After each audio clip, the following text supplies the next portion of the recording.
แต่เฮาเริ่มต้นการฝึกการทรงฌานที่เน้นย้ำอยู่ว่าให้พื้นฐานแน่นลมกับจุดอุณาโลมให้ตีคู่กันให้มันแน่น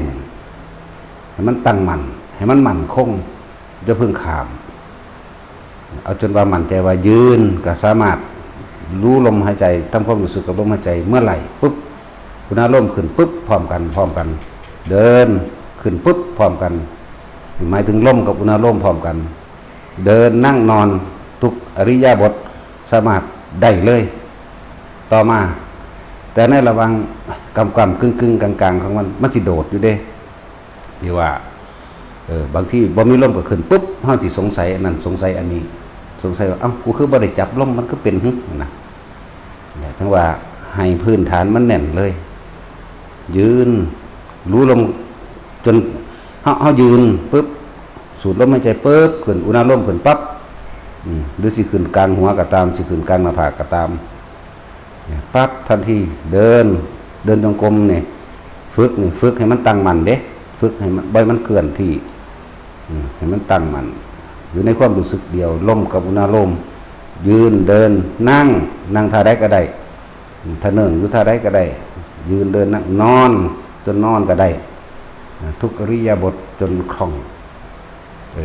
จะพึ่งขามมันถ้าเวลามันเร็วอยู่เด้วิธีนี่มันเร็วอยู่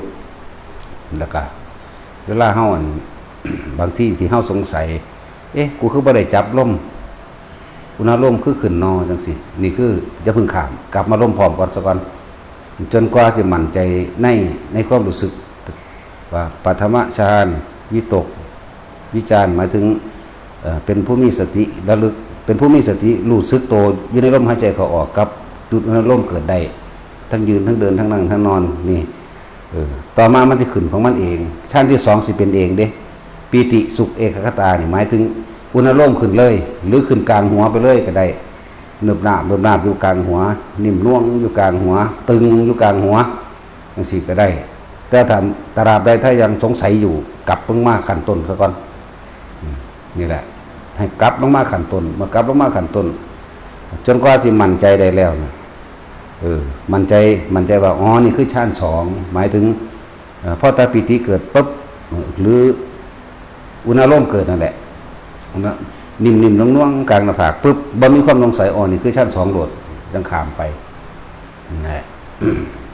ให้เฮ็ดอยู่ฌานสองมันสิเป็นเองอยู่แล้วเฮาบ่ได้อิหยังกับมันจนกว่าคล่องยืนเดินนั่งนอนก็ได้คล่องเหมือนกันเหมือนกับปฐมฌานที่1ก็คล่องที่2ยืนเดินนั่งนอนก็คล่องนั่นแหละที่3มันสิเป็นสุขเอกคตาหมายถึงสงบนี่ปราศจากอย่างอื่นอีกแม่นคำว่าปิติก็บ่ปิติก็บ่แม่นแบบนิ่มๆน่วงๆแบบขนลุกแบบโยกแบบน้ำตาไหลแบบตัวพองหรือตัวลอยบ่แม่นแบบนั้นแต่สิมีความอิ่มอันนึงอยู่ในระหว่างทำกลางอกหรือโล่งๆโป่ง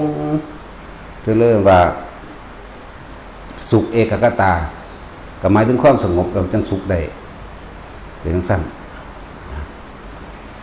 ทีนี้เฮาบ่หาแต่บ่ไป3บ่ไป4ก็ได้ดอกบ่จำเป็นตัวนั้นเขาจะเป็นของเขาเองให้เฮามีหน้าที่รู้เฉยๆนะแล้วก็จับจุดให้มันได้จับจุดตรงใดจะให้แค่อยู่ชั้นที่2หมายถึงอยู่เฉพาะอาการนิ่มน่วงกลางหน้าผากมั่งกลางหัวมั่งหน้าอกมั่งใน3ฐานนี้ให้ส่งไว้แค่ให้รู้สึกว่าตอนนี้อิ่มอยู่ระหว่างนี้ปราโมทย์เกิดความรู้สึกนิ่มน่วงแต่ว่าเป็นวงกว้างส่วนมากสิอยู่ตรงจุดหัวใจบางคนก็บ่ตรงจุดหัวใจบางคนก็อยู่ระหว่างสะดือเด้อ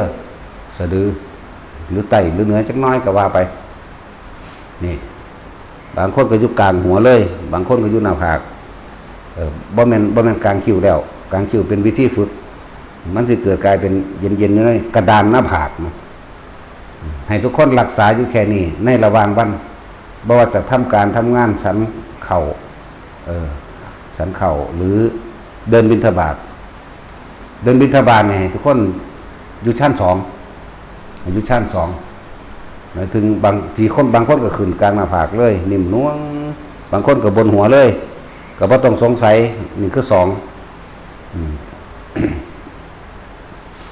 เป็นว่าปีติสุขเอกคตาแล้วล่ะเป็นสองแล้วนี่หลังจากว่าเฮาให้ทุกคนที่นี่มันสิมีอีกอันหนึ่งสมมุติบ่สมมุติละถ้าเฮาชำนาญแล้วใน1หรือ2หรือ3แต่ว่าหลวงพ่อต้องการให้ถอยลงมาแค่ชั้น2ถอยลงมาจะไป3จะไป4มันกลุ่มไปมันก็บ่ไปดอกเพราะว่าสิ่งเหล่านี้มันสิเป็นเองบ่มีเจตนาบ่มีการคิดให้ไปเป็นเองเฮามีหน้าที่รู้สึกตัวแล้วก็ถ้าสิเว้าถามเฮามีหน้าที่รู้สึกตัวว่าอ๋ออันนี้1อันนี้2อันนี้3อันนี้4ซื่อๆเด้อันที่4มันว่างไปแล้วบ่ต้องว่าไปหั่นเฮามีหน้าที่รู้ว่า1รู้ว่า2รู้ว่า3รู้ว่า4นั่นแหละแต่ว่าให้ทุกคนเน้นย้ำอยู่ตรงที่2แล้วเฮามันสิมีปรากฏการณ์อันประหลาดเกิดขึ้นดอกถ้าเฮานิ่งจนชำนาญแล้วบางทีเฮาสิเห็นรูปเปรียบหรือรูปซ้อนไหมหมายถึงรูปซ้อนของบุคคลนั้นๆบางทีเฮาสิเห็นเปื่อยๆเด้คนเป็นๆนี่แหละว่าเฮาไปบิณฑบาตเนาะหรือบ่บินก็ตามแต่เฮาทรงอยู่2ตลอดสิปรากฏเป็นรูปซ้อนคนนะคนตอนนั้นมีจิตใจโลภเฮาสิเห็นได้ว่าเป็นเปรตซ่อนกันเลื่อมกันอยู่นี่แหละผู้ใดมีจิตใจที่อิจฉาริษยาเฮาสิเห็นเลยว่าเป็นหน้าบึ้งเป็นหน้าแบบเกี่ยวกาดนะร่างกายก็เป็นทื่อๆนะหมายถึงรูปซ่อนอยู่ในคนนี่เด้นั่นจึงว่าบ่ต้องสงสัยอันนี้ดอกบางที่บ่ทันได้เป็นสมัยเที่ยวนึงหลวงตาหลักยางน้ำก้นหันมาเบิ่งแล้วยิ้มให้น่ะหมายถึงว่าจะให้หลวงตาหลักเห็นน้ำหลวงตาหลักเห็นตกใจมันเปื่อยเยอะๆอยู่นะร่างเปรตตัวนั้นร่างเปรตคนนั่นแหละแต่มันรูปซ้อนอยากให้เห็นน้ำซื่อๆก็จะหันไปยิ้มใส่เพิ่นสิว่าฟุ้งซ่านเพิ่นเห็นให้เฮายิ้มปึ๊บจิตมันสิร่วมเอาตัวเฮาเนี่ยเป็นตัวร่วมแล้วก็เหลือบตาให้เบิ่งคนผู้นั้นเพิ่นก็เลี้ยวไปเบิ่งในส่วนมากแต่เฮาเห็นแรกๆเฮาสิตกใจแล้วเฮาสิไปใส่สื่อมันนั่นนี่เฮาสิตกใจเฮาสิไปวิจัยวิจารณ์เขาออกนอกให้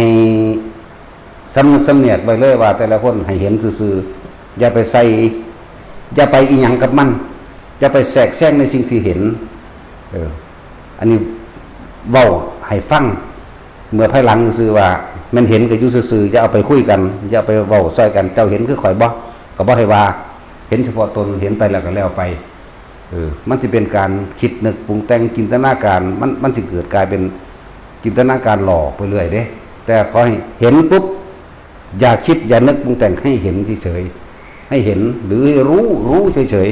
ๆนั่นแหละให้อยู่แค่2ถ้ามันตั้งมันดีแล้วอันในระดับนี้มันของหยาบๆมันสามารถหูได้เห็นได้พวกเปรตนี่หยาบพวกอสุรกายหรือคนที่มีใจเป็นเดรัจฉานคนที่หลงตัวเองหรือคนที่กำลังหลงเมาตัวเองกันนะมันจะเห็นเขาเป็นรูปหัวเป็นควายมั่งเป็นงัวมั่งเป็นหมูมั่งเป็นเป็ดมั่งเป็นไก่มั่ง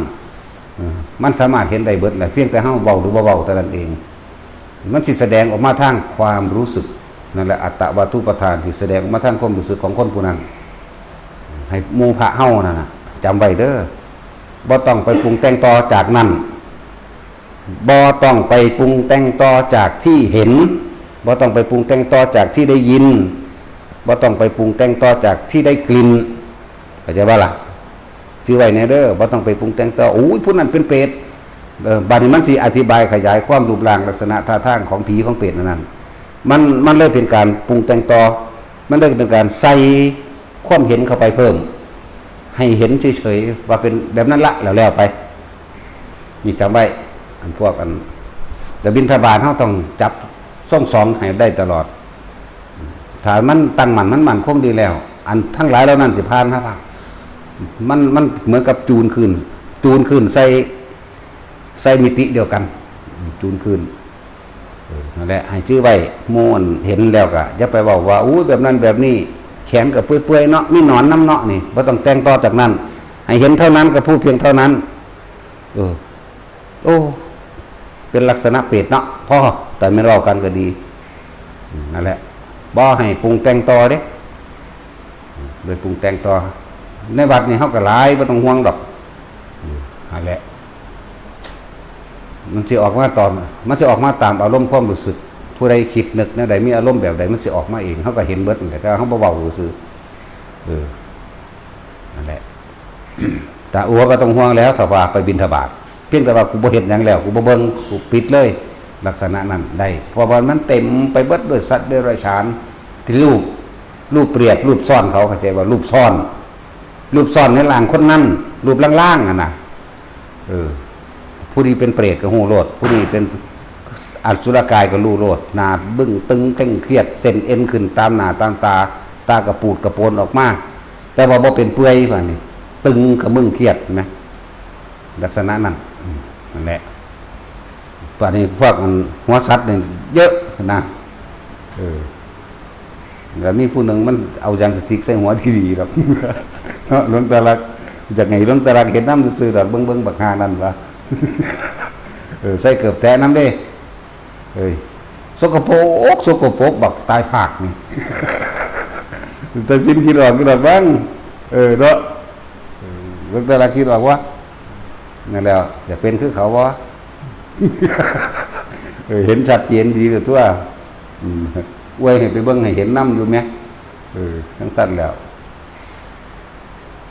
มันมาพร้อมกินเด้บ่ธรรมดาเด้มันรุนแรงขนาดนั้นได้บักฮานี่ก็เลยแต่ว่าก็ว่ามันบวชนั่นแหละยามกับสกปรกดำยางเลยมันเป็นแมงมันไปหายิ่งปลอมมาบ่สัตว์ก็คือเนาะแท็กซี่อาจจะคิดออกก็ได้นั่นแหละใส่เกือบแตะบิณฑบาตก็ดีของทั้งนอกความได้ยังก็กวนตีนยังเดือดเตะปากก็ยังเดือดก็กวนพอเข้าอีกได้โอ้ยกูจะถีบจักบาทซะรอบบ้างแต่อย่างว่าถ้าละเมื่อกับพิษกันก็เขาบกโกเถียงกันก็เขาบกโกเขาก็ได้เลยสัตว์สั่นเขาบกโกกันได้ไอ้เหี้ยสั่นมึงจะไปได้เหี้ยเดี๋ยวว่ามันบ่แม่นมันเลยนั่นไปอีกนั่นแหละพูดถึงว่าคนที่ส่งได้ในสองมันสิเฮาสิเห็นรูปซ่อนในตัวเองแหละแต่ว่าประเภทเดรัจฉานนี่ทั่วตลาดเลยอาจสิเห็นเป็นอันรูปเปรียบเป็นคือนั่งฝ่านั่งเทวดาบ่มีเลยนะบ่มีเลยโอ้บ่ธรรมดาสมกับพุทธเจ้าเพิ่นเว้าไว้เบิดอีหลีเด้แบบคนตายแล้วส่วนมากไปอบายนั่นแม่นก็เหมือนกัดหัวเป็นเป็ดหัวเป็นไก่หัวเป็นหมาหลายหัวเป็นหมาพวกมักเฮาพวกอิจฉาริษยาเขาพวกว้อแว่ๆแหมมีหยังเกิดขึ้นบ่ได้ดอกใส่อันนั่นก็รอดนายหัวเป็นหมานี่หลายหัวเป็นหมาหัวเป็นปลาหัวเป็นงัวหัวเป็นควายเป็นเป็ดเป็นไก่เยอะเป็นวันนี้ก็เปิดกระปนไปก็เป็นเปรตก็เป็นลักษณะอสุรกายที่บ่แม่นตัวเปื่อยบ่แม่นหน้าเปื่อยบ่แม่นร่างกายเปื่อยแต่เป็นมึงตึงเส้นเอ็นขึ้นแตกปูดปนนะเข้าใจว่าแท็กซี่มึงเข้าใจบ่มึงเคยเห็นบ่เคยเป็นอยู่ใครแน่เนี่ยอยากอายคนเด้อพวกนี้ลักษณะนั้นโดยภายนอกมันหายากอยู่ดอกที่สิเป็นรูปเทียมเทวดาหุ่มไว้ในวัดพ่อเห็นอยู่ในวัดนั่นแหละ คนที่ตั้งใจสละตัวเองเพื่อประโยชน์ผู้อื่นอย่างเช่นคือว่านั่นแหละคือคนส่วนมากฆ่าผู้อื่นเพื่อตัวเองแต่คนพวกนี้ฆ่าความเห็นแก่ตัวของตัวเองเพื่อผู้อื่นได้มันจะเป็นรูปเทวดารูปเทพสอนในกายเขาเองดอกตัวจริงขี้ร้ายดอกคืออีเกียนี่ ตัวจริงโลภล่างหยาบคืออีเกียดังวีกนี่แหละแต่ว่าตัวรูปซ่อนทั้งในงามบอกนี่คนพวกนี้บ่เรียกร้องอีหยังไม่เรียกร้องไม่มีปัญหาบ่เคยเรียกร้องบ่เคยมีปัญหาอีหยังบ่เคยอยากคุ้มหยังบ่เคยอยากสนใจหยังกูซ้ำมีชีวิตอยู่ซ้ำมีกำลังแรงกายสิ่งใดที่เป็นประโยชน์ได้เฮ็ดพวกนี้บ่ได้เกี่ยงกับไผบ่ได้สนกับไผอันใดที่ถูกกระทบกระแทกมาหนีพวกนี้หนีไปหาสิ่งที่มันเป็นประโยชน์เทขยะเกียหมาเผาขยะปลูกต้นไม้รดน้ำต้นไม้หาฟืนแต่บ่มีแนวเฮ็ดหาฟืนเด้เขามันแล้วก็ยังอันเวลากิ่งไม้งาไม้มันขัดมันขวางตามถนนทางเขาไปหาทางออกเบิดเด้พวกนี้ชัดเจนสวยงามอยู่พวกนี้ขนาดคืออีเกียดังอีกก็งามอยู่ น่ากันแลๆครับเกียดังอีกพวกนี้นี่1 2 3 4 5 7คนพวกนี้เขาเห็นประจำอยู่แล้วพวกนี้ไว้ใจได้นอกนั้นก็บางที่ก็เป็นเปรตบางที่ก็เป็นอสุรกายบางที่ก็เป็นหัวหมา หรือสั้นกันแล้วจิตใจมันออกมาจากจิตใจนั่นแหละคือความจริงนั่นแหละอัตตวาทุปทานหรืออัตตาตัวตนในขณะที่เขาเป็นแบบนั้นเนาะมันเห็นชัดเจนอยู่นั่นแหละมันนั่งเห็นดอกนาให้พวกเข้าเบิ่งโลด บางคนเป็นล่างที่มันซ่อนจนเป็นประกายเหมือนเด้ว่าธรรมดาเด้ประกายแว่วๆเลยเหมือนเด้สวยงามแล้วก็เป็นแสงเลยนะเป็นแสงประกายออกมาเลยท่องมั่งแล้วก็ประกายเพชรมั่งประกายท่องมั่งเด้อะไรพวกนี้รูปที่เทียมในตัวของเขาเองนะเป็นเทวดาพวกมื้อนี้แต่ก็สวยงามเบิดบ่ได้ขี้ลายคือตัวนี้เด้ ตัวนี้จักแม่นอีหยังบ่ แต่ว่าเฮานั่นแหละจังว่าผู้ใดฆ่าตัวเองหมายถึงฆ่าความเห็นแก่ตัวในตัวเองได้โดยบ่มีข้อแม้ใดๆทั้งสิ้นตัวจริงมันจะเป็นจังซั่นถ้าเขาตายตอนนั้นก็บ่ต่ำกว่าดุสิตพวกนี้ไม่ต่ำกว่าเพราะว่าคนที่เสียสละเพื่อผู้อื่นได้โดยไม่หวังสิ่งใดตอบแทนบ่มีปัญหาบ่ละแคะระคายบ่สงสัยบ่จับผิดบ่สนกับไผผู้ที่มีหน้าที่เฮ็ดอย่างเดียวย่านแต่บ่ได้เฮ็ดลักษณะพวกนี้สิที่สวยงามพวกไม่ต่ำกว่าเขาพอหยังคนที่ทำเพื่อผู้อื่นได้โดยบ่หวังสิ่งใดตอบแทนจิตมันอิ่มตุสินี่แปลว่าอิ่มเป็นผู้มีความอิ่มเบิกบานในการทำประโยชน์เพื่อผู้อื่นมันสิอิ่มจิตพวกนี้สิอิ่มมันเลยออกมาสวยงามพวกนั้นนะแต่อีกพวกนึงเป็นแสงประกายออกมานะครับตั้งหากจิตขณะนั้นเป็นพรหมมั่งลงมาถ้าลงมาก็เป็นอิ่มแบบดุสิตนั่นแหละเป็นอิ่มไม่ใช่สิวางได้เว้ยเนาะมันบ่เคยเห็นเนาะแท็กซี่มึงเคยเห็นบ่อยู่ในวัดเฮานี่พวกสิเป็นประกายเห็นบ่นั่นแหละเห็นแต่ว่าอย่าบ่ต้องไปใส่ปรุงแต่งใดๆทั้งสิ้นเข้าใจบ่ล่ะบ่ต้องไปปรุงแต่งต่อเด้เห็นก็เห็นแต่เฮาแล้วไปโลดเด้อมันสิไปจินตนาการออกสว่างเป็นประกายพึกอยู่ธรรมดาเนาะก็มีการอยู่ทางนอกมีแต่ผีเนาะ อยู่ได้นี่ยังว่าเทวดาก็มีพรหมก็มีผีเปรตก็มี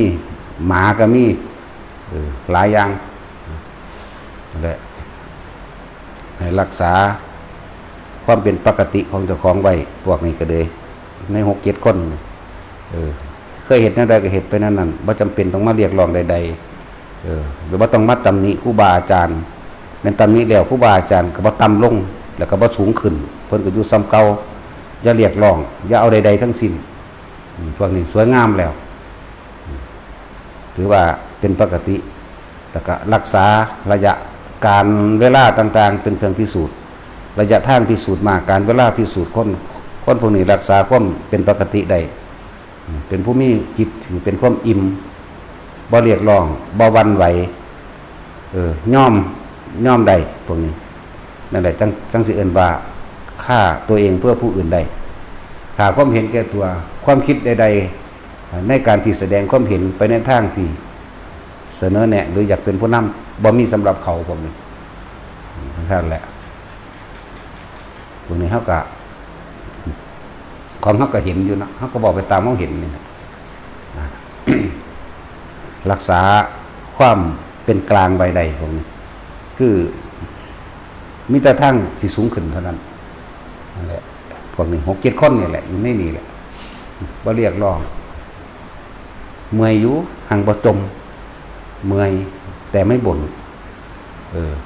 มีคนพูดกับทุกแต่บ่ต้องการที่โต้เถียงพวกนี้นั่นซั่นแหละคือบอกปอมันเฮ็ดนั่นแหละตามนั้นเลยโลดบอกปอมันก็เฮ็ดเป็นคือกันโอ้มันเข้าใจดีอยู่นั่นนะพอเฮ็ดถึกแล้วแต่สิเฮ็ดตามรูปร่างน่ะที่มึงเห็นมึงอยากเฮ็ดก็เฮ็ดโลดพวกนั้นเฮ็ดตัดสินก็ได้ตัดสินงามอยู่เด้อตัดสินถึงสิบ่มีสมองเลยโอ้มีอยู่แต่เป็นสมองหินแม่ลังบ่แม่นลูกลังนั่นแหละ รักษาเขาสามารถรักษาใจเขาได้เขาบ่ได้เป็นรักษาผู้อื่นเขาบ่ได้ไปตำหนิผู้อื่นพระเฮากะบ่ต้องไปอิหยังมากเอาแค่2แล้วมันสิปรากฏหลายอันหลายอย่างให้เฮาฮู้เฮาเห็นเองดอกแต่ว่าอย่าปรุงแต่งต่อเด้สมมุติว่ามีผู้หนึ่งอยากเข้าใจเฮาอธิบายจนเฮาปรุงแต่งต่อนี่หยุดเอาแค่ว่าเปรตเด้วางสิกับพ่อจากบ่ล่ะอสุรกายเด้ก็เอาแค่คือหลวงพ่ออธิบายเมื่อกี้อสุรกายเป็นแบบใดเป็นลักษณะหน้าตึงๆเครียดเป็นลักษณะมีเส้นเอ็นขึ้นตามหน้าตามตาขึ้นตามสมองขึ้นตามหน้าผากนี่นะหน้าแตกๆแห้งๆนะโอ้ยศูนย์ซะเนาะบัดแต่สินเคยเห็นบ่โอ้ยตายแล้วปานเนี่ยย่านผีอยู่แล้วเนาะอยู่ใกล้ๆเจ้าว่าแล้วผีอยู่จักว่าล่ะแล้วแต่จะไปเห็นนั้นก็สิว่าเป็นบ้าบ่มันสิซ่อนภาพมันสิซ่อนมันก็คือโตจริงคือว่าเขาตายตอนนั้นเขาก็เป็นแบบนั้นเลยเด้แต่ผู้เป็นเทวดาก็เป็นไปผู้เป็นพรหมก็เป็นไปผู้มีความเป็นสว่างไสวในตัวเองเป็นท่องออกประกายก็มีเด้เป็นเพชรประกายพึกก็มีนั่นแหละจังว่าบานี้มันเป็นจังใดเขาคือเป็นจังซั่นใดเพราะเขาบ่ทรงจิตทรงใจออกนอกเขาบ่จะไปแสดงความคิดเห็นสรุปความเห็นคนผู้ใดผิดผู้ใดถูกผู้ใดอันบุญผู้ใดบาปผู้ใดฉลาดบ่ฉลาดกับไผเด้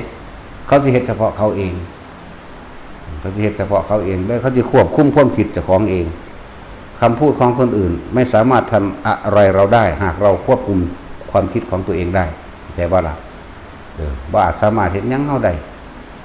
นั่นแหละส่วนพวกบุบวับแบบนี่ก็เอาแล้วแต่สูแม่นบ่ล่ะถูกใจก็ดีไปแต่หลงไม่ถูกใจไล่ขึ้นมาจักว่าถูกใจดีไปหัวเราะล่าเริงแต่หลงเดรัจฉานเข้าใจบ่นั่นแต่หลงนั่นแหละหลงบุญเมาบุญก็มีเด้หลงบุญเมาบุญแต่ว่าพวกหลงบุญเมาหมายถึงว่า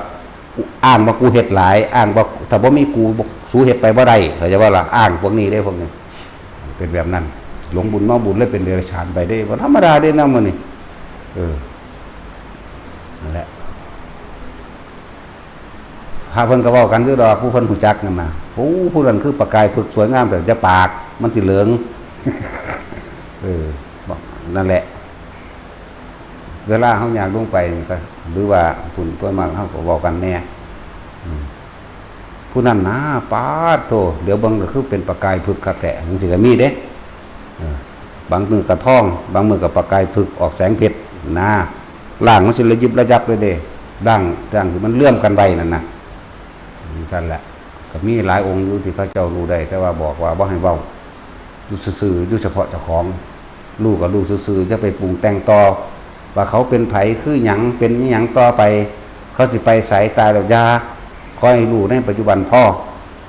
นี่เน้นย้ำสำหรับผู้มีนิมิตต่างๆอย่าปรุงแต่งต่อในนิมิตเด้อแต่ปรุงแต่งต่อแล้วก็ให้เห็นเฉพาะเจ้าของจริงหรือบ่จริงก็สร้างเพียงแต่เฮาก็เล่าให้ฟังซื่อๆเฮาก็บ่ได้ว่า ยืนยันหรือตัดสินจริงหรือไม่จริงเพราะว่าคนผู้นั้นบ่ทันตายตอนนั้นก็จะว่าล่ะมันเปลี่ยนแปลงกันได้คนที่เป็นหัวหมาคนที่เป็นหัวปลาคนที่เป็นจังซั่นมันก็บ่ทันแน่ๆหากมันตายตอนนั้นเป็นแน่นอนถ้าตายตอนนั้นเด้แต่คนเฮามันเปลี่ยนแปลงได้นะก็เลยบ่ทันได้ให้ไปผูกขาดว่าอุ้ยตายตรงนรกแน่นอนบ่ทันได้ไปผูกขาดตัวนั้นเลยเห็นในปัจจุบันรู้ในปัจจุบันแล้วก็แค่นั้นแหละทิ้งหรือว่าถ้าเห็นสิ่งเหล่านี้ไก่พานไปเลยบ่ต้องไปปรุงแต่งต่อบ่ต้องไปอธิบายเกี่ยวกับบุพกรรมเขาเพราะว่าเฮาบ่ทันได้อาจสามารถหรือบ่สามารถก็สร้างอย่าไปสนใจมันบ่เป็นเฮาดอกสามารถรู้ได้ก็ช่างหลวงพ่อรู้ได้ก็แล้วกันบ่หวั่นไหวบ่จั่นไผทั้งสิ้นรู้ได้ว่ากรรมอันนี้มาจากนี่กรรมอันนี้มาจากนี่เพราะสิ่งนี้มีเขากรรมสิ่งนี้รับสิ่งนี้ผลต่อไปนี้ชาตินี้ชาตินี้ชาตินี้ไปอย่างนี้อย่างนี้รู้แต่ว่าบ่สนใจสิรู้ไปเฮ็ดหยังรู้ก็บ่เฮ็ดให้เขาดีขึ้นถ้าเขาบ่แก้ตัวของตัวเขาเองอันบ่ล่ะเตือนถ้าไม่ทำครั้งที่2เท่านั้นทางนั้นก็ปล่อยไว้ยั่วให้เป็นประทัวเลยแล้วแต่บ่แม่นเฮานั่นแหละสำหรับผู้ยังนั่นเฮาก็เตือนผู้ยังนั่นไฟอยู่นั่นนะถ้าบอกว่าฟังก็แล้วแต่กันนะเพราะว่าบ่แม่นเฮานั่นแหละจึงบอกว่าแม่นพวกเจ้าสิมีหูทิพย์แม่นพวกเจ้าสิมีตาทิพย์แม่นพวกเจ้าสิจุตูปปาตญาณสามารถรู้จุติรู้กำเนิดรู้อนาคตของเขาว่าเกิดตายแล้วจะไปไหนแต่เฮาก็บ่อาจสามารถเปลี่ยนแปลงเขาได้เพราะว่าเขาบ่ทำเองเพียงแต่เราแนะนำให้ได้แนะนำให้คิดใหม่เด้อเฮ็ดใหม่เด้อแม่นบ่เฮ็ดแบบนี้เด้อแต่ว่าถ้าเขาไม่ทำเราก็ทำอะไรกับเขาไม่ได้ก็เลยบอกว่ามีหูทิพย์แล้วยังไงต่อมีหูทิพย์แล้วมีตาทิพย์แล้วรู้อดีตอนาคตของคนอื่นแล้วยังไงต่อแล้วทำให้ชีวิตของบุคคลผู้นั้นดีขึ้นหรือไม่ทำให้ชีวิตของเขาร่ำรวยขึ้นหรือไม่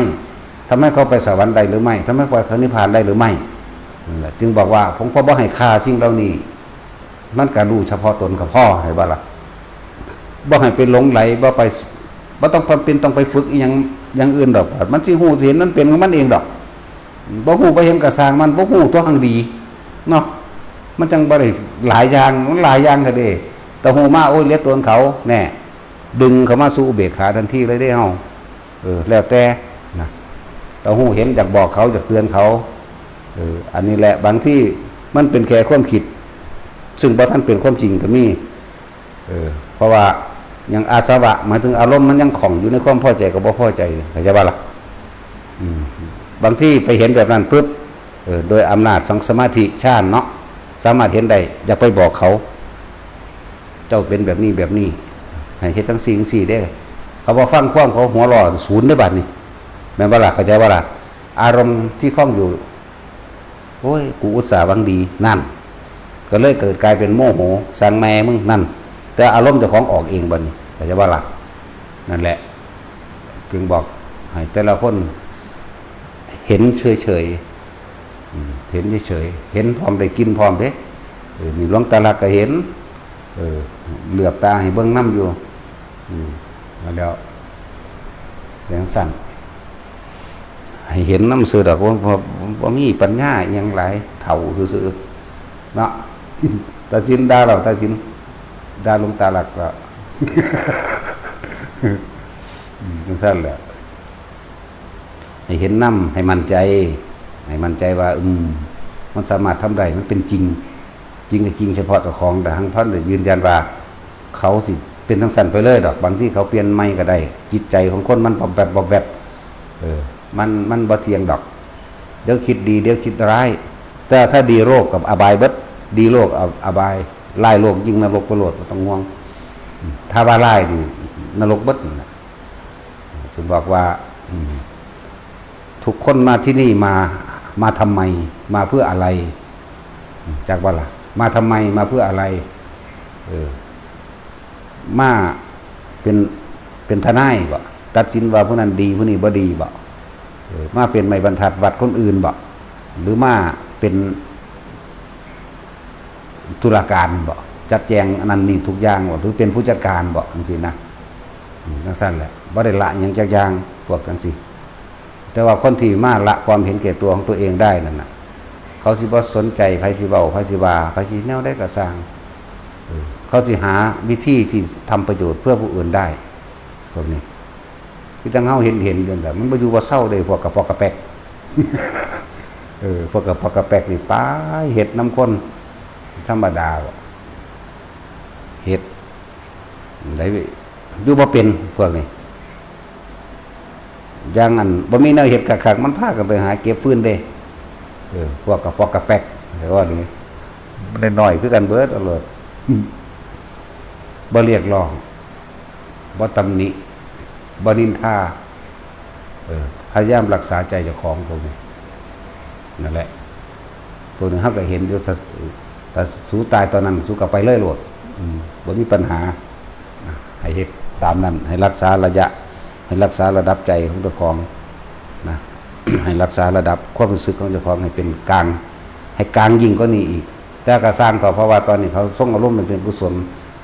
กุศลของเขาถูกละไว้แล้วแต่ตอนนี้กุศลมันตั้งมันเนี่ยเพียรพยายามให้เจริญยิ่งขึ้นไปอีกนั่นแหละยิ่งขึ้นไปว่าตกต่ำเป็นธรรมดาเลยยังอีกคือย่ายแม่ครูบาแหลมอีกคนหนึ่งงามเด้อันนี้เป็นขาวนวลเลยล่ะอันนี้ทางพระท่านถึงขันประกายฝึกแต่ว่าห้องรู้ใดอยู่ว่าถึงขันใดเป็นเดินใจแต่ห้องก็ว่าปากหรอกบ่ได้ย่องเล่าเลยเพราะว่าบอกไปนี่แล้วก็บ่หูยินหรอกแล้วหูหนวกเราบ่ขึ้นดอกเพราะว่าเราหูหนวกต้องย่องคนบ่หูของย่องคนบ่มีหูเนาะถ้าย่องคนมีหูเดี๋ยวมันจะเอาไปคมหมูสั่นจะให้กำลังใจแล้วก็2-3ย่ายนั่นแหละย่ายสงวนตายแล้วบ่หรือจังใดย่ายสงวนตายแล้วบ่เบาแล้วบ่หรือจังใดย่ายสงวนมีนั่นก็อีกผู้หนึ่งเด้นั่นแหละคู่ขากันนอนเกือกกิ่งถอนหญ้าหดต้นไม้โอ้ยตาบ่เห็นหุงเศร้าเอาธรรมดาบ่ย่ายเนี่ยขางอบ่ได้นั่งลงเดขานอนแข้งเศร้าเอาธรรมดาบ่ก็เลยบอกให้เศร้าเฮ็ดคือโอ้ยมันเป็นเครื่องอยู่ของฉันน่ะว่าเด้คนโคราชบ้านเองนั่นแหละมันเห็นได้อยู่2-3ย่ายนั่นแหละบ่สนไผกูเฮ็ดอย่างเดียวเขาสิเว้าแนวใดเอาเหรอยิ้มใส่เขาเฉยเขาด่านั่นแหละเขาว่างคิดเป็นเห็นบ่เขาด่าเด้นั่นน่ะยิ้มเฉยๆเอาเหรอซั่นนั่นแหละว่างแบบนั้นอารมณ์เกิดบ่ได้พวกนี้อยู่ในระดับปานกลางอยู่นั่นแหละแต่ละคนถามตัวเองแน่จังซั่นล่ะจะไปหาวิจัยวิจารณ์ผู้ใดหรือยืนยันตัดสินกับไผพวกอันกระปอกกระแปกนี่มันบ่เว้าพื้นผู้ใดเป็นเด้มีหยังเฮ็ดมันก็เฮ็ดไปตามภาษามันเด้พวกนี้เป็นโลดบ่สูญหายก็แล้วกันนานั้นปรารถนาสิทิ่มทุกอย่างในศาสตร์นี่ก็ได้ทั้งนั้นพวกนี้นั่นแหละมันมาถูกจุดมันมาถูกทางของมันแล้วครับเราทำเพื่อปล่อยเราทำเพื่อวางเราไม่ได้ทำเพื่อเอาเด้อ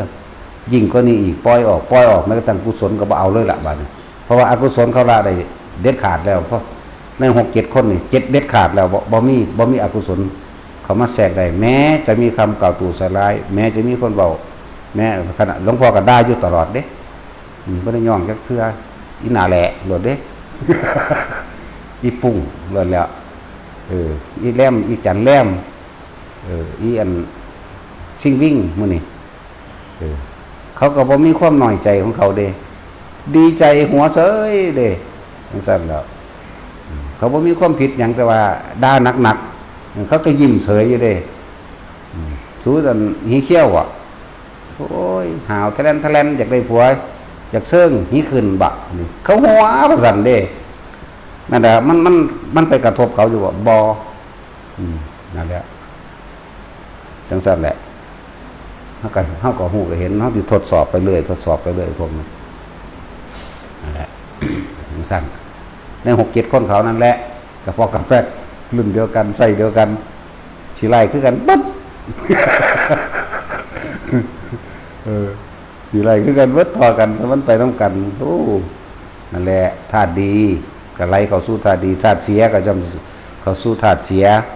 ธาตุเสียธาตุเบาพื้นคนธาตุจะธาตุแบบว่าใจยังว้อยว้าย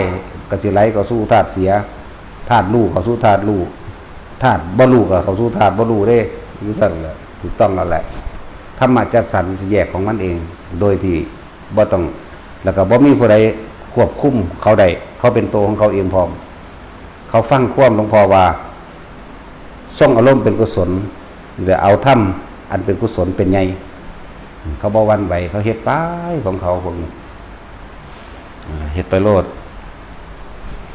เฮ็ดไปตายนั่นแหละบ่ได้เฮ็ดไปอย่างอื่นดอกเนาะตัดสิน เฮ็ดไปก็เฮ็ดไปซ้ำตายนั่นแหละ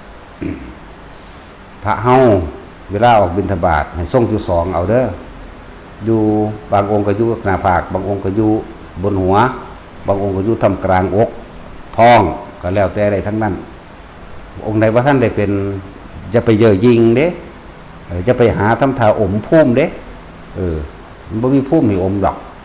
แต่ว่าบ่เป็นก็บอกเขาเจ้าว่าผมบ่ทันได้เป็นได้สอนผมแน่โลดอย่าไปอยากอายอย่าไปเข้าใจว่าเจ้าของ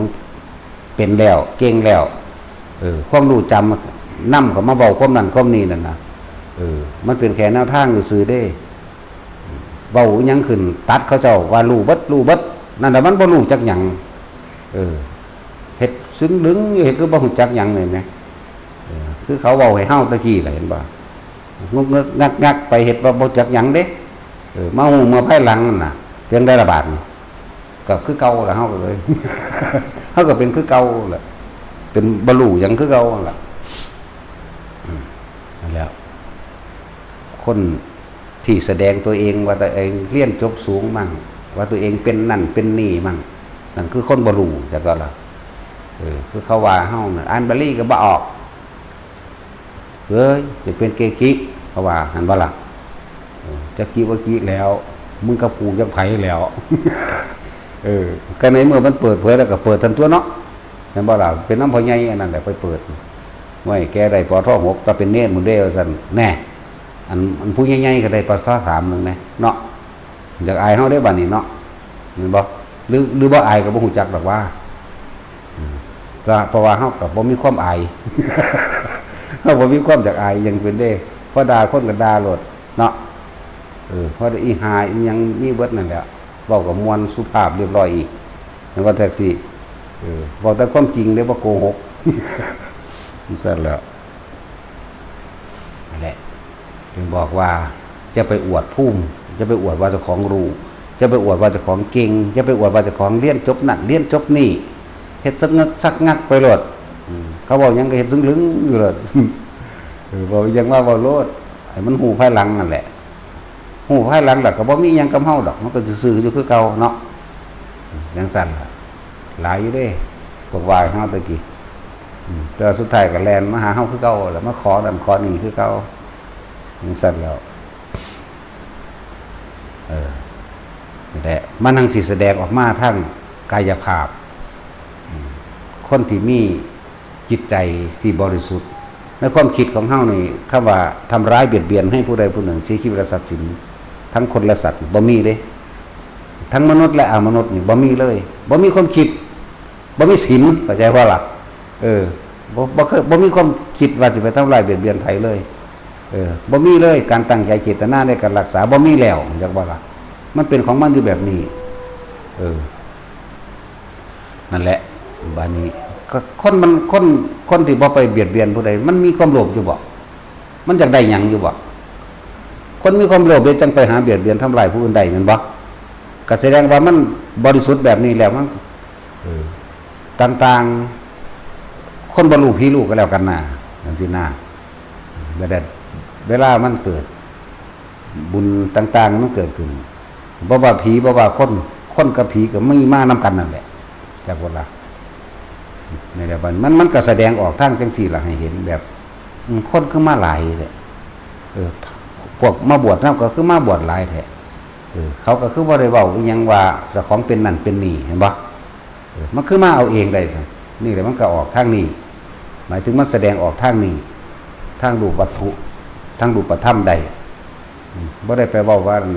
เป็นนั่นเป็นนี่เป็นฐานได้นี่ก็ว่าได้ว่าอีกจักกูเป็นหยังคือกันบ่ได้ว่าเจ้าของจบหยังบ่ได้ว่าเจ้าของเป็นหยังอีกนั่นแหละว่าพวกเฮาไปให้ไปต่ำๆให้ไปก้มๆพวกเฮาไปตามป่าตามเขาเฮาก็ดีเขาถามหยังก็ตอบไปตามของบางอย่างก็ว่าอาจสามารถตอบได้แต่ว่าทั้งที่รู้ก็บ่ต้องตอบมันทั้งสิมีความรู้สึกว่าบ่ควรตอบภูมินี้ธรรมนี้ได้จักบ่ล่ะบางที่เขาสิว่าแนวนึงนั่นแหละสงเคราะห์ขนาดนั้นแหละปะเลียโตนขนาดนั้นแหละเพื่อบ่ให้เกิดการประมาททิ่มแท่งหรือเสียดสีนะคนพระพวกนั้นสิรู้เองดอกเข้าใจบ่ล่ะเวลาเขาถามมาถามเพื่อสิยังเชิงถามเพื่อสิอวดภูมิหรือคมมันฮู้อยู่เด้ก็เฮ็ดเป็นบ่จักหยังโลดสงกสงเงกไปโลดนั่นแหละง่ายดีจะอวดแต่การขู่ทำให้ศัตรูรู้ความพร้อมการอวดนี่การอวดโดยที่ตัวเองบ่ได้เป็นจริงคนจริงเขาบ่อวดคนอวดบ่จริงนั่นบ่และเอิ้นว่าการขู่ทำให้ศัตรูรู้ความเหมือนกับอวดภูมิแต่ว่าเวลาถึงของจริงมากแก้ปัญหาบ่ได้พวกนี้เอาคมซื่อๆนั่นบ่นั่นแหละ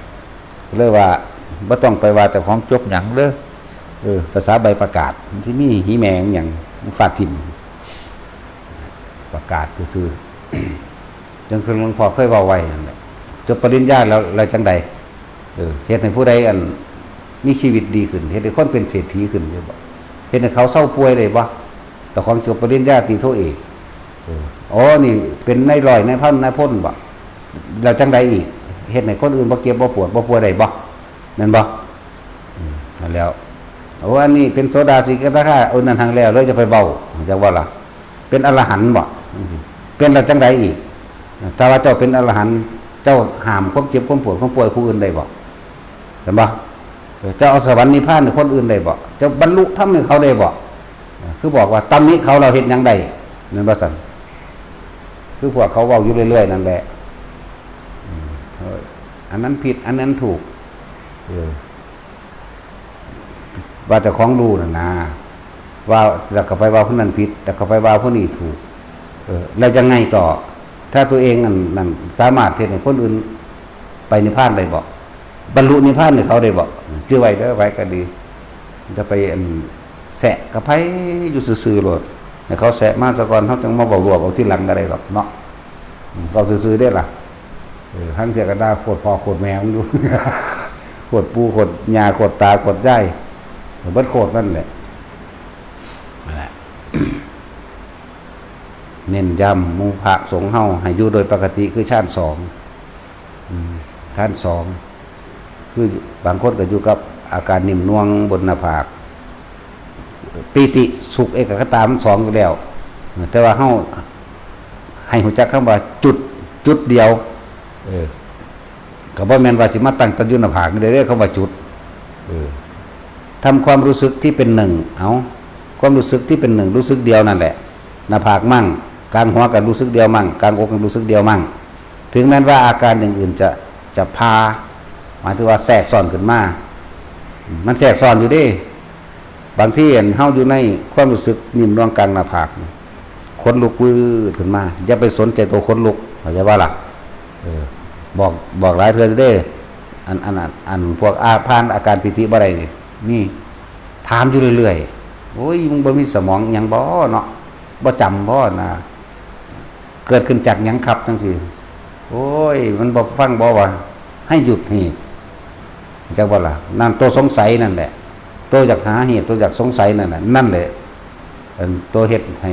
บ่อาจสามารถเฮ็ดจิตสงบได้หรือบ่ผ่านนิวรณ์แปลว่ากังวล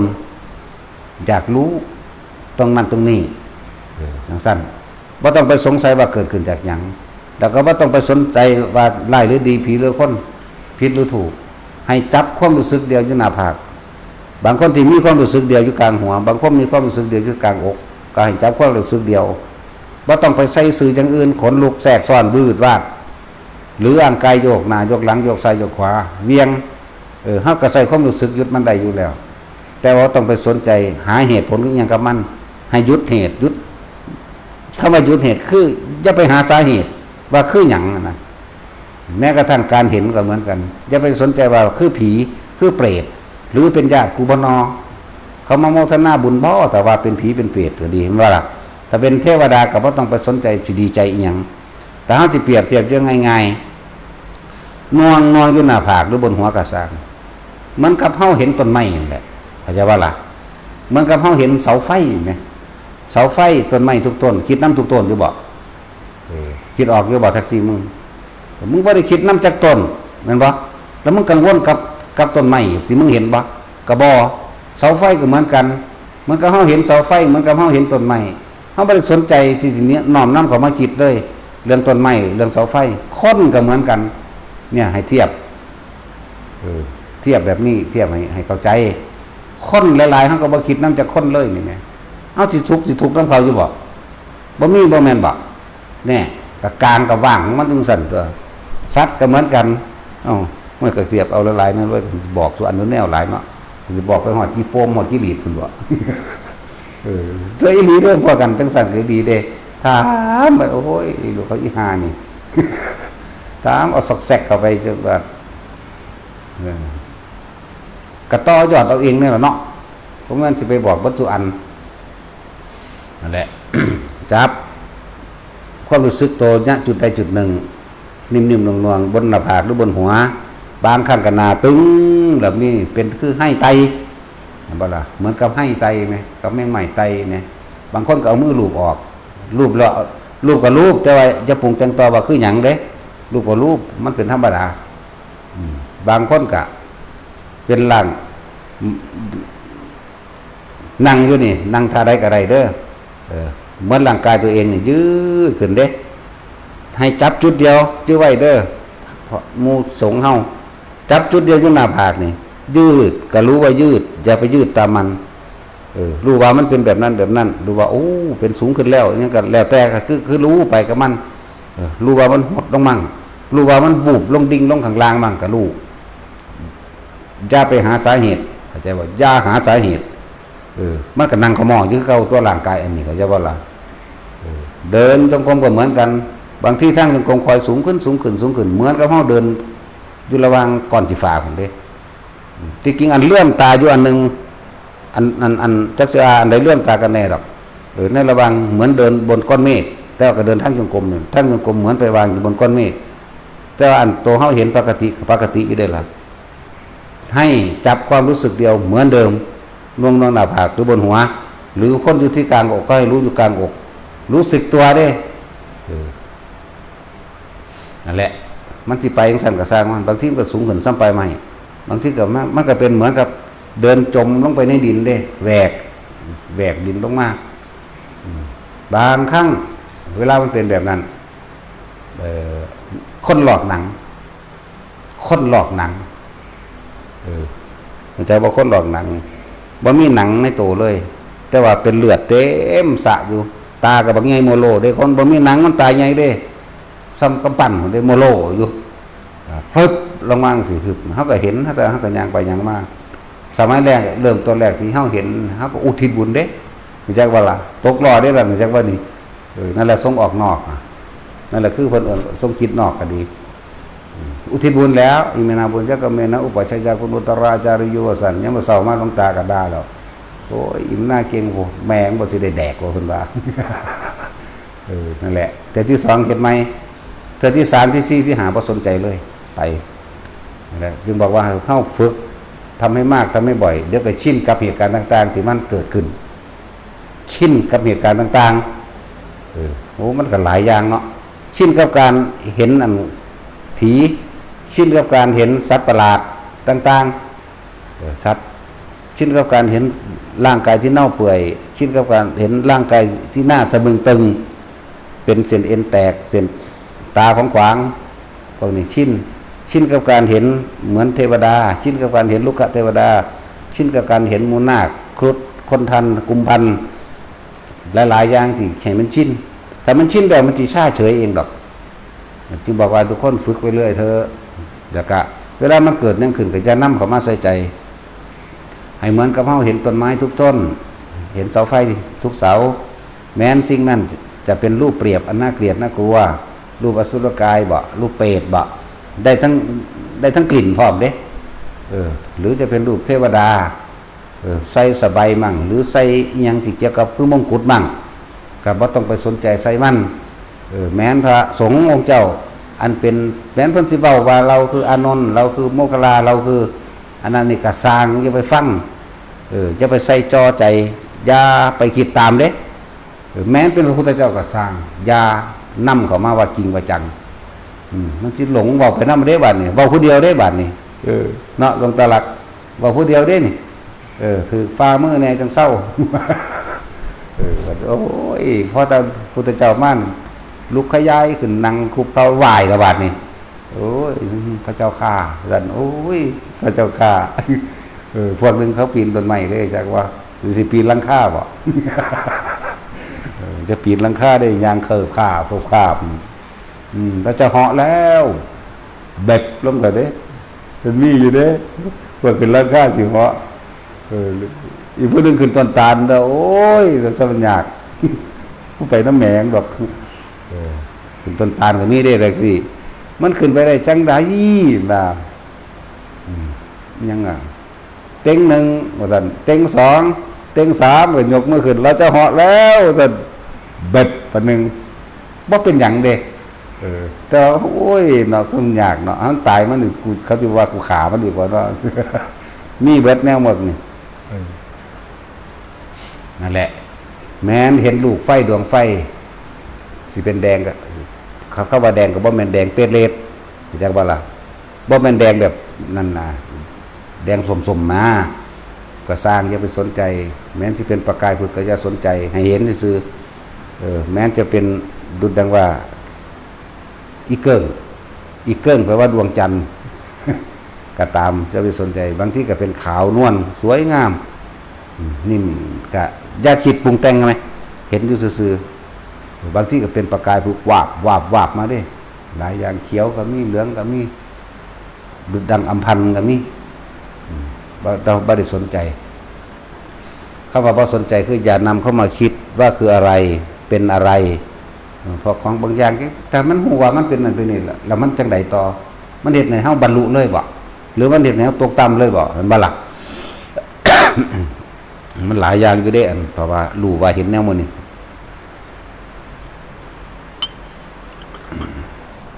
แล้วแม้กระทั่งว่าเห็นพระพุทธเจ้าก็บ่ต้องไปคุยนำเด้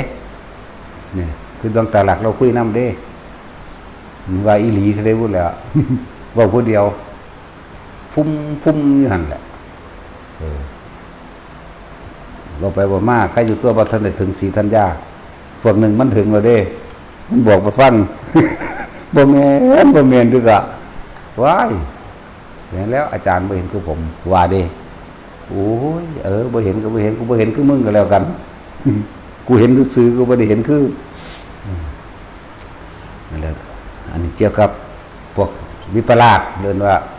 เห็นผิดจากความเป็นจริงซื่อๆดอกมันมีเมื่อหายอยู่บางที่ซึกก็หายเลยเด้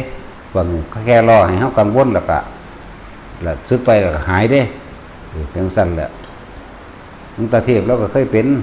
แนวมื้อนี้เราเป็นบ่โดนแต่เราควบคุมความรู้สึกเราได้เองมันก็เศร้าเองหลวงตาหลักก็กำลังเป็นสิเป็นต่อบ่เอาโซ่มาไว้ว่าเฮาผูกไว้เต็มเสาแต่ใครแน่จะดอกเพราะว่าไปว่าที่ไปหาซูมืออยู่ยังเศร้าก็ไปบอกนั่นนี่ไปคุยกันไปนั่นแหละทำอันลึกลับบางอย่างเขาก็บ่อาจสามารถจะมาคุยได้เด้เขาก็คุยเฉพาะวงพระน้ำกันสงฆ์น้ำกันเป็นพระแต่เขาบ่เป็นพระผู้คนอาจจะเป็นพระอยู่แต่เขาบ่เป็นคือหยังก็บ่จักละเนาะแต่สินเน้นย้ำหมู่ภิกษุสงฆ์เฮาถ้าเห็นนะให้คำว่าสักแต่ว่านั่นเป็นคำบอกสมบัติสำนวนของเขาเจ้าเห็นซื่อๆได้บ่นะเห็นแล้วบ่ต้องนำเข้ามาคิดได้ยินก็บ่ต้องนำมาคิดได้กลิ่นก็บ่ต้องนำเข้ามาคิดอันเห็นแช่อยู่ตลอดหรือบ่แช่ตลอดเด้ บ่ได้แชร์อยู่ตลอดบ่ได้เห็นเฉพาะสิ่งเดียวอยู่ตลอดแม่นบ่เห็นนี่แล้วก็เห็นอันใหม่นั่นแหละคำว่าเกิดดับเฮาจะเอาหยังกับมันมันเป็นเช่นนั้นของมันถึงเห็นคำเทียบของเขาจะว่าเห็นความเกิดดับมันเองก็เห็นอันเฮาเห็นคนอยู่ในนี่เฮายังบ่เห็นคนผู้เดียวแม่นบ่เห็นผู้นั้นแบบนั้นแล้วก็แล้วไปนะต้นไม้ทุกต้นเฮาก็เห็นก็บ่ได้เห็นอยู่ต้นเดียวแม้ก็ทิ่มไปแม้นเรื่องราวต่างๆหรือภาพนิมิตต่างๆเฮาก็เห็นธรรมดาแต่ก็แล้วไปเห็นเรื่องนี้แล้วเห็นผู้นี้แล้วก็เห็นอีกแบบนึงก็สิเอาหยังกับมันบ่เที่ยงมันบ่แม่นเห็นแบบแซ่อยู่แม่นบ่ที่มันแซ่อยู่ที่เฮาบ่อาจสามารถวางได้คือเฮาอยากรู้เหตุผลกับมันว่าคือจังเป็นไผจะว่าล่ะนี่มันเลยดึงเฮาข้างเลยได้บัดนี้เฮาเลยไปดึงมันเข้ามาข้างเองจังซั่นแหละก็เน้นย้ำมื้อนี้เอาทำลึกๆแน่ทุกคนเห็นหยังก็สร้างให้เห็นเฉยๆอย่านำเข้ามาคิดได้กลิ่นเห็นได้กลิ่นได้ยินเสียงแม้กระทั่งความรู้สึกทางกายนี่ที่ว่าปีที่ซ่อนนี่จะว่าล่ะปีที่ซ่อนเฮาสินั่งท่าใดก็ตามสมาธิแบบขวาทับหรือสมาธิเพชรแบบหรือพับเพียบหรือเหยียดซ้อยแข่งขานั่งเท่านึงหรือตามเก้าอี้ก็ตามความรู้สึกอะไรเกิดขึ้นก็ช่างให้จับให้รู้เกี่ยวกับความรู้สึกเดียวคำว่าเดียวของแต่ละคนมันคนละหม่องเพราะมันจุดเดียวกันนะจะว่าล่ะเดียวบางคนก็อยู่ในกลางผากบางคนอยู่บนหัวบางคนอยู่ท่ามกลางอกบางคนอยู่ดังท้องท้องน้อยก็มีอยู่ในความรู้สึกเดียวขนลุกวือบ่สนใจขนลุกโยกสั้นทรายหยุดไว้บ่สนใจว่าเกิดขึ้นจากอะไรแสงว่าบีบหรือเห็นนั่นนี่บ่สนใจนำก็ไม่คิดให้อยู่ในความรู้สึกเดียวแต่ว่านี่เหมือนดุจว่ากายลอยขึ้นเหมือนดุจว่ากายลอยมันบ่ได้ลอยจริงหรอกส่วนมากบ่ค่อยลอยจริงๆหรอกกายอยู่ในความรู้สึกเดียวแม้มันสิลอยกับปล่อยหลดน้ำมันต่ำหลังคาตกลงมาเองเนาะบ่เป็นดอกแต่มีอยู่ได้ผู้ลอยพยายามแก่อยู่ลอยแบบนี้กำหนดเอาเลยให้อยู่ในห้องซะก่อนอย่าพึ่งไปทางนอกปิดหน้าต่างไว้เดี๋ยวมันสิลอยไปมันควบคุมบ่อยู่จังนั้นมันสิลอยไปดาวอังคารบ่มีเนื้อกินได้ตายเด้เนาะมันไปบ่ทันดอกผู้ลอยได้มีถึงเฮาพยายามสิแนะให้อยู่ว่าใส่ความรู้สึกเลื่อนไปตรงนี้เอามือแตะประตูนี่เลื่อนถอยหลังเราค่อยๆหันตัวเองเอามือแตะตรงนี้แตะตรงนี้ขึ้นบนเอามือแตะตรงนี้แล้วเลื่อนลงมาแล้วหยิบของสิ่งหนึ่งเอาไว้ข้างไปคือเอาไว้บนคือแล้วก็เลื่อนขึ้นไปก็จับลงมาเป็นของเล่นซื่อๆเด้เป็นชาญเอื่นว่าส่งชาญหนึ่งคือกันแม่นบ่ล่ะส่งอาการปิตินึงเป็นว่าเป็นอุปงคาปิติเด้ส่งลอยถ้าลอยไปข้างนอกถ้าคนเห็นแม้คนสิเอาจังได๋ก็สร้างแต่บ่ได้สนใจคำคนบ่เป็นหยังลอยเลยอันนี้มีอยู่เพราะว่าเฮาพยายามแนะนำให้อยู่ตลอดอยู่เด้แนะให้ตลอดนั่นแหละถ้ามีอารมณ์เมื่อไหร่เตะก็เด้อสิบอกให้เด้อหมายถึงว่ามีอารมณ์บ่พอใจหรือพอใจถ้าพอใจก็ตกทันทีถ้าไม่พอใจก็ตกทันทีต้องทรงเป็นกลางๆไว้เหมือนกับการรักษาจุดอุณหภูมิเป็นกลางๆไว้จะบ่ระบาดฟังอยู่เดียวนี้แหละรักษาความอุปงคาปิติหมายถึงลอยรักษามันไว้จังซั่นแหละเหมือนกับพวกเฮาเด้พวกเฮาเหมือนกับรักษาความนิ่มนวลอยู่กลางหน้าผากหรือบนหัวกระสังให้รักษาแบบนั้นลอยก็รักษาแบบนั้นผู้ใดสิเว้าอิหยังมากระสังบ่ต้องไปใส่ความเห็นแล้วบางทีก็บอกว่าให้ออกข้างนอกคือดอกให้ลอยไปตามปลายไม้ยอดไม้ซะก่อนแล้วก็ค่อยเอาเฮ็ดเอาเองโลดต่อยอดเอาเองด้วยถ้าแกล้งกล้าสามารถก็เฮ็ดไปโลดแต่ว่าอย่าไปเฮ็ดคนเห็นถ้าของบ่ทันได้มั่นใจว่าสามารถสู้แรงกระทบได้นะถ้าสู้แรงกระทบได้แล้วเฮ็ดได้ก็เฮ็ดโลดแต่ว่าก็บ่แม่นของดีพิเศษอิหยังดอกเด้อเป็นแกนทรงฌานอย่างหนึ่งแต่ว่าทรงแบบนั้นทรงอุปงคาปิติของเฮามันทรงภาวนาหรือปิติที่เอาไว้ตรงนี้ในความรู้สึกเดียวนี้หน้าผากกลางหัวเน้นย้ำเด้อหมู่พระเฮาเวลาบิณฑบาตอยู่ชั้น2นั่นแหละถึงมันที่3ก็3ไปให้รู้ไปกับมันซื่อๆเด้อ บ่ได้ควบบ่ได้คุมแต่ว่าแค่รู้บ่ให้ควบบ่ให้คุมบ่ตั้งจิตเจตนาบ่ได้กำหนดกฎจุดหมายแต่ที่แรกให้ตั้งใดตั้งตรงนิ่มน่วงหน้าผากหรือบนหัวนั่นเองนอกนั้นมันสิเป็นของมันเองเบิดเฮาสิรู้ไปกับมันเองแม้กระทั่งฌานสีดับปุ๊บว่างเบิดว่างนี่ว่างมีสติเด้บ่แม่นนอนหลับเด้คนละอันกันเด้อเห็นว่าฝรั่งพวกนั้นฝรั่งมันบ่ได้มีความรู้เรื่องอันฌานเรื่องอันธรรมเนาะภาวนาพุทโธไปร่างกายหายดิมันหายเลยตกใจตัวมันออกมาต้องตกใจเนาะหายไปมันคิดห่วงลูกเมียเด้เป็นว่ามันเฮ็ดให้ลืมครอบครัวซั่นอย่าลืมเมียอย่าลืมครอบครัวตกใจบัดนี้เลยย่านฉันไม่ชอบแบบนี้เพิ่นว่าอุ้ยเฮาก็เว้าบ่ได้เนาะก็ไปหาผู้เพิ่นเว้าได้พุ่นตัวเฮาก็บ่มีหยังแล้วดิสิตอะตุบๆแล้ว นี่มันจะเป็นนิ่มๆหนุ่มๆแบบนี้แล้วมีแต่อะตุบๆแล้วเฮาพอไปว่าไว้บักงานนึงผมแฮงคือบ่รู้เรื่องตัวด่าเขาเสยตั้งแต่ของดับบ่รู้เรื่องนั่นแหละฌานสีเวลามันเข้ากับอัปปนาสมาธิคนละอย่างกันเด้เอาฝึกไปสักวันบ่ต้องไปเว้าสูงปานนั้นเอาแค่1กับ2มันได้สักก่อนเนาะเอาแค่2นั่นแหละตอนนั้นก็แค่สังเกตความเป็นเองของมันอย่างที่เพิ่นอย่างที่ว่าเฮามีหน้าที่รู้เฉยๆเพราะจิตเขาจะเป็นเองจิตกับผู้รู้กับจิตมันจะรู้ของมันเองแต่ว่าตัวกำกับจิตคือสติของเฮานั่นน่ะแค่รู้เฉยๆบ่ต้องไปใส่ซื่อมันเว้าบ่เบิดเด้บัดแต่มันเว้าบ่เบิดดอกเพราะว่ามันหลายในอาการของแต่ละคนนั่นนะในความรู้สึกทางกายนี่ที่เป็นเนื้อกระตุกที่เป็นมือสะบัดหรือช็อตเจ้าของก็มีเด้ ว่าแต่ช็อตผู้อื่นได้ช็อตเจ้าของก็ช็อตเด้สปากเปียกเข้ารถก็มีจังซั่นแหละก็บ่ต้องไปตกใจหาสาเหตุอิหยังของมันเดี๋ยวจังซั่นมันบ่ช็อตอยู่ตลอดหรอกเว้ยเนาะถ้ามันช็อตแห้งปานนั้นก็จับหลอดไฟฟ้าโลดจังบ่ได้เปลืองไฟจังบ่ได้เสียเงินค่าไฟเนาะและอันนี้ให้ทุกคนไปแตกกระแหนงเอาเองหรือว่าไปต่อยอดเอาเองเด้อหมู่สงฆ์เฮารักษาความรู้สึกในกายไว้ความรู้สึกในกายไว้จิต1.1ในความรู้สึกที่เป็น1ทำความรู้สึกอยู่ในกายเซนส์หมายถึงความรู้สึกที่อยู่ในกายระหว่างกลางคิ้วก็ได้กลางหัวก็ได้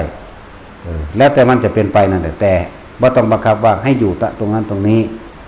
และที่สุดของเซนส์มันจะโผล่ออกมาเองหมายถึงความว่างที่ไม่ได้มีนิมิตหมายว่าว่างแต่ว่างมันต้องสิมีดอกมันเป็นขณะของมันอยู่นั่นแหละแนะให้หมู่พระสงฆ์เฮาแค่2พอ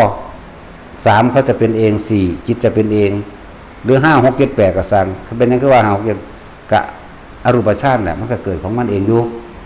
แต่ว่าเฮาบ่นิยมให้ไปฮอดพุ่นดอกเอาแค่1กับ2 1นี่รู้แล้วบัดนี้ส่ง2 3กับ4แล้วมันสิขึ้นเป็นเองจนว่าเรียกว่าอนันต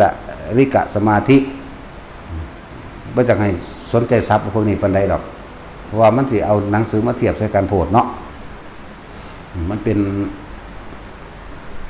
แต่เครื่องวัดว่านี่คืออารมณ์เครื่องวัดกิเลสของแต่ละคนคืออารมณ์พอใจกับไม่พอใจนะเครื่องวัดคือตัวนี้ตัวเองวัดตัวเองได้บ่เป็นผู้อื่นวัดให้เฮาเด้เฮาวัดเอาเอง